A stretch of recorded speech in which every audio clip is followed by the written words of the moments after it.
Olha, então, Fred Luz dando essa resposta ao presidente do Cuiabá, mas também falando sobre outras dívidas do Corinthians. E eu pergunto a vocês, é isso mesmo? O credor deve ter essa boa vontade com o Corinthians, que é o devedor nesse caso? Mas calma, calma, que eu tenho umas outras coisinhas para falar para vocês. Vocês respondem já já. Vamos atualizar. Estamos falando de dinheiro, vamos falar também do Hugo. Mais um capítulo na novela aí pela contratação do goleiro. Ontem o Marcos Braz deu uma entrevista para alguns jornalistas ali presentes no Rio de Janeiro. Entre eles, a gente pegou uma frase que saiu até no portal UOL. Uma frase que diz o seguinte, abre aspas, falas de Marcos Braz em relação a essa situação envolvendo o goleiro.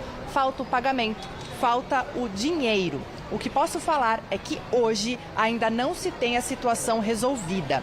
Pois bem, gente, fecha aspas aí as falas do Marcos Braz falando sobre a situação do Corinthians na compra do goleiro Hugo. O Corinthians se resguarda pelo parcelamento dos 800 mil euros, que é o que equivale a 50% dos direitos do goleiro. No entanto, o Flamengo quer uma garantia, não aceitou a garantia que é a fiadora, uma empresa, a Brax, como uma parte dessa garantia do Corinthians. Então, o Corinthians está buscando uma outra forma de convencer, vamos dizer assim, o Corinthians a fechar, o Flamengo a fechar esse negócio. E ele também afirmou uma coisa, viu, Mi? Para jogar no domingo, se essa situação não estiver resolvida, o Corinthians vai ter que, de fato, pagar 500 mil reais de multa. Pois é, mais 500 mil, né? Porque já pagou para outro jogo. Mas o Silvestre já comenta, Alex Miller já comenta. Antes eu preciso conversar com você que está em casa. Eu quero falar com você um assunto de mensagem, porque é o WhatsApp, esse número também. Bom, vamos falar um pouquinho do Coringão? O que a gente pode dizer dessa situação, da questão da dívida, questão do Hugo? Ele falou que não dá para pagar a dívida dessa forma como está configurada. Deixa eu falar só uma coisinha. O que o Fred Luz falou, para mim, é constrangedor. E eu acho que o torcedor do Corinthians não merece passar por uma vergonha dessa. O torcedor do Corinthians torce por um clube gigantesco. E essa situação é vexatória para um time do tamanho do Corinthians. Que todos devem, a gente sabe, né? Todo clube deve de um jeito ou de outro, tem suas dívidas comprometidas, tem seu planejamento. Mas o Corinthians, a cada dia que passa, demonstra que pode ter um monte de coisa lá dentro, menos planejamento. E uma fala nesse sentido, para mim, soa como uma piada. Né? Eu acho uma coisa assim, realmente fora do contexto de um time profissional, de um clube que quer se mostrar grande como pela organização do Corinthians, por tudo que acontece dentro do Corinthians, pela falta de estrutura e planejamento do Corinthians, é um clube sim que merece cair para a segunda divisão. Não merece. Não, Michele, vamos falando sério. Não merece. Não merece pela torcida. O torcedor não merece passar por essa tristeza. Não merece. O torcedor não merece passar por isso. Mas confusão eu entendo. O clube que faz tudo isso merece cair. Merece cair. É a pavimentação de uma queda. O Corinthians está construindo o caminho para a queda já há muito tempo. Mas a instituição e só não merece. cai pelo tamanho da camisa, pelo peso da camisa e pela torcida que é maravilhosa. Se não, o Corinthians estaria já, sabe, numa areia movediça e se afundando a cada vez que tenta sair dela. O Fred Luz deu uma declaração honesta e cara de pau. É assim que eu resumo o que ele falou. Que ele foi honesto e cara de pau. Devo Corinthians, entre parênteses. Não, mas o que ele vai fazer, Silvestre? Devo, não nego, pago quando eu puder e do jeito que eu puder e do jeito que eu quiser. Não do jeito que você, credor, tá exigindo ou pleiteando. Vai ser o jeito que tá no contrato. E respingando não, mas ele também. Ele falou que não vai pagar do jeito que tá no contrato. É isso. Ele tá falando que não vai fazer como tá escrito. Que não dá, porque o Corinthians não tem condições. Então por que fez o planejamento daquele jeito? Por que falou que vai pagar o Hugo em 4 prestações, se não consegue pagar o Hugo em 4 prestações? Eu ia levar o assunto pro Hugo. O Flamengo tem todo o direito de não aceitar as garantias. Por quê? Porque o Corinthians não tem a menor credibilidade no mercado. Já tá devendo o Mateuzinho. Né? Então, e o Flamengo é adversário do Corinthians agora, pro jogo de domingo, vai jogar vai dar moleza pro rival? Também não vai. Então o Corinthians está pagando pelo pecado da péssima gestão anterior, da outra, da atual. Mas é capaz de perder o Hugo ainda. Já pensou se perde o Hugo? O Carlos Miguel foi mais ou menos. Pô, achou um goleiro, caiu do São Jorge jogou um goleiro pro Corinthians, velho. Os caras perderam o Cássio, o monstro sagrado. E depois o outro menino Carlos lá. Miguel. Pô, que potencial gigante, né? Se tivesse no Brasil, tava na seleção. Colo, de repente, agora nem sei onde ele tá. Olha... Foi a reserva titular onde ele tá? Vai sumir, porque não sei onde ele tá. Time pequeno. Aí veio o Hugo, reserva do Nottingham, olha lá, ninguém viu, nunca mais falou dele. Agora o Hugo tá aí, ó. O Hugo chegou e tomou conta. Chegando, tomou conta, pegando pênalti. Isso. Milhares de pessoas querem ver o Hugo, inclusive na seleção brasileira, mas parece que o Corinthians não quer mais ver o Hugo no Corinthians. É um negócio louco isso. O Corinthians precisava... O Corinthians dá tiro no pé, o Corinthians se afundou na própria lama, o Corinthians está pagando os pecados das ridículas gestões. E erros básicos também recentes dessa atual gestão, né? Erros básicos, assim, de falta de organização, de atenção. Futebol é diferente, né? Mas a gente tem a receita e tem a dívida. Aí a gente vê quanto vai entrando de dinheiro e vai calculando mais ou menos aqui e ali, certo? Certo. Aí eu procuro não gastar mais do que eu ganho. Esse é o básico, né? Eu não gasto. Eu gasto menos. Aí eles contratam um jogador para pagar 3,5 milhões por mês. Mas esse dinheiro só chegou para contratar esse jogador, não chegaria para pagar a dívida. Isso, a questão aí é essa. Tem que ter uma legislação, um fair play financeiro, que não é tão simples Memphis assim. É por causa daquele negócio lá, daquele valor lá, do patrocínio. O dinheiro não é de ninguém, né? O dinheiro não é de ninguém, se responsabiliza. É fácil ficar brincando de banco imobiliário. Eu vou brincar de banco imobiliário, vou comprar 3 casinhas, 4 hotéis, assim vai. Né? E agora o banco imobiliário novo, falaram que tem até Pix. Monopoly. Eu não vi, mas falaram que Jogo tem até vida. Pix. O meu não tinha Pix da minha época. Começar falando da escalação do Corinthians. Contagem regressiva para o jogo contra o Atlético Paranaense, hoje dia 15, na próxima quinta-feira o Corinthians enfrenta o Atlético Paranaense às 8 da noite na Neoquímica Arena, em Itaquera. Todos os ingressos já foram vendidos, o estádio estará completamente lotado para esta partida entre Corinthians e Atlético Paranaense. Agora é assim, né? Todos os ingressos vendidos, um jogo depois do outro. O Corinthians só tem decisão de campeonato, seja pelo Campeonato Brasileiro, seja pela Copa Sul-Americana, seja também pela Copa do Brasil.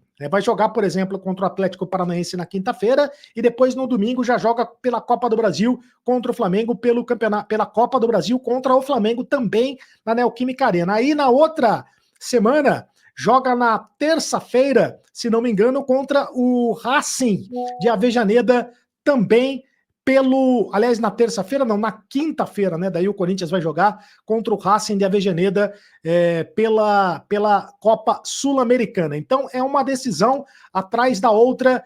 O Corinthians vai ter sempre casa lotada. É claro que o Corinthians terá sempre todos os ingressos esgotados na Neoquímica Arena. A torcida do Corinthians prestigiando o time, apoiando o time, e não poderia ser diferente. Quero falar da escalação do Corinthians. Hoje, mais uma vez, o técnico Ramon Dias comandou um treinamento tático. A novidade do time, a novidade do treino foi o meio-campista, o José Martínez. José Martínez, que estava na seleção da Venezuela, tomou o 3º cartão amarelo nas eliminatórias no jogo contra a Argentina, então vai ficar de fora.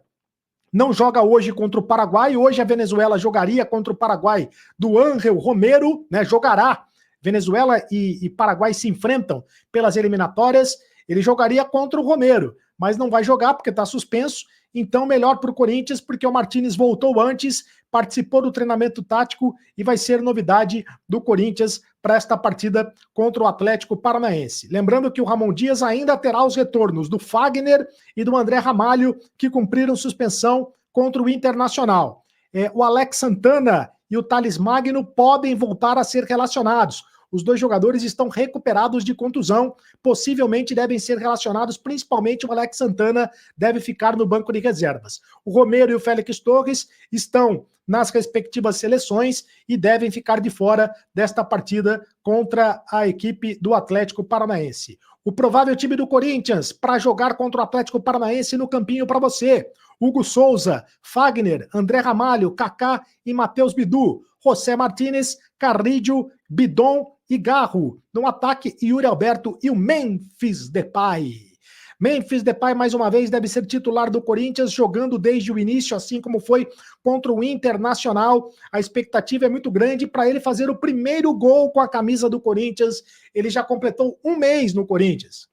Já está bem fisicamente. É claro que ainda falta um pouco de ritmo de jogo, e ele só vai adquirir ritmo de jogo jogando, mas ele já está bem fisicamente, então a expectativa é que ele possa fazer a diferença com a camisa do Corinthians, fazendo o primeiro gol dele com a camisa corintiana.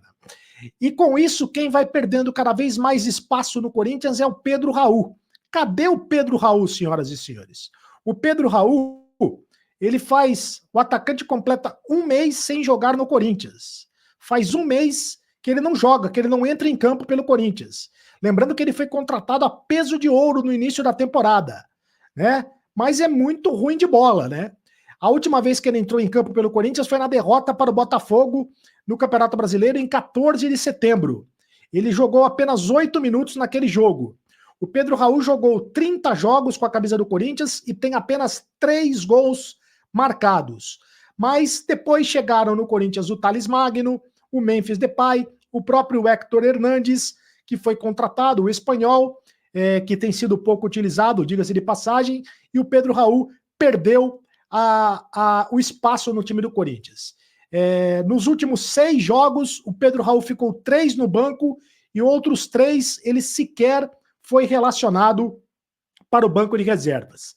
Ele foi contratado com a expectativa de brigar pela posição com o Yuri Alberto, mas ficou bem longe disso. Lembrando que o Corinthians pagou 5 milhões de dólares, 25 milhões de reais, divididos em 4 parcelas para contratar o Pedro Raul. É um absurdo que o Corinthians tenha pagado isso ao Toluca do México, né? E agora o Pedro Raul tem contrato até o fim de 2027.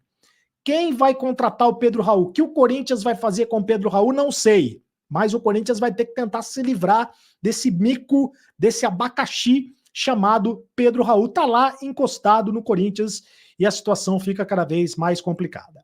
Bom, quero falar agora do CEO do Corinthians, do Fred Luz, que disse que o Corinthians não é caloteiro. Ele rebateu as acusações feitas pelo presidente do Cuiabá, o Cristiano Dresch, contra a administração do Timão.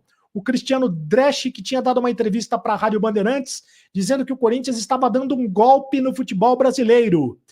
O dirigente questionou os valores pagos pelo clube paulista para contratar o holandês Memphis Depay, enquanto, por exemplo, atrasou o pagamento das parcelas relativas à transferência do volante Ranielli. O Fred Luz diz que foi um exagero na fala do dirigente do Cuiabá, pediu compreensão dos credores e diz que o clube busca alternativas. Ele deu uma entrevista para o André Hernan. Ele disse o seguinte, abre aspas, não é que o clube seja caloteiro. Aí eu vou pedir licença para o Cristiano, que é o presidente do Cuiabá, e dizer que ele exagerou e muito. No momento adequado, essas respostas serão dadas. O que tem é um descasamento entre a capacidade de pagamento do Corinthians e o vencimento dessas dívidas do clube a curto prazo. Nós vamos precisar da compreensão dos credores. Então, o que ele quer dizer é o seguinte, que o Corinthians deve, não nega, mas paga quando puder.